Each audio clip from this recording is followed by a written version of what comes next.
একদিকে Kolkata night Riders, একদিকে Mumbai Indians, একদিকে অজিঙ্ক্য রাহানে, একদিকে হার্দিক পান্ডিয়া।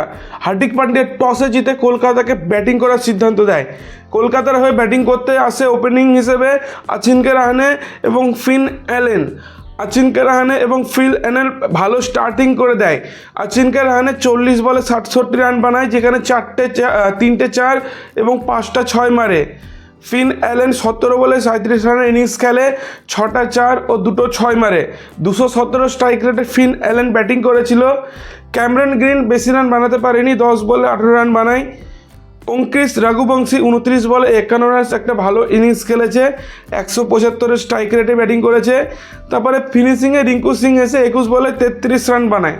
ঠিক আছে, এই করে কলকাতা নাইট রাইডার্সের স্কোর 220 রানে পৌঁছায় 20 ওভারে 4টে উইকেট হারিয়ে।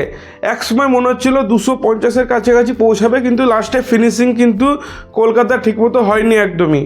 তার বদলে মুম্বাই ইন্ডিয়ান্স ব্যাটিং করতে আসলে মুম্বাই ইন্ডিয়ান্সের ওপেনার বিধ্বংস একদম ব্যাটিং করে 11.5 ওভার পর্যন্ত বিনা উইকেট হারিয়ে কিন্তু 148 রান বানায়।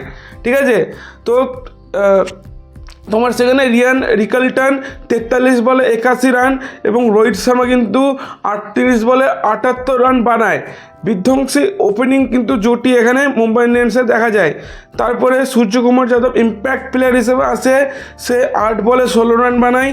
তিলক বর্মা 14 বলে 20 রান এবং হার্দিক পান্ডিয়া কিন্তু 11 বলে 18 রানের একটা ইনিংস খেলে, এবং যার দরুন কিন্তু মুম্বাই ইন্ডিয়ান্স 19 ওভার 1 বলে কিন্তু 224 রান 4 উইকেট হারিয়ে তুলে নেয়। ঠিক আছে, তো মুম্বাই ইন্ডিয়ান্সের 5টা বল এখনও বাকি ছিল।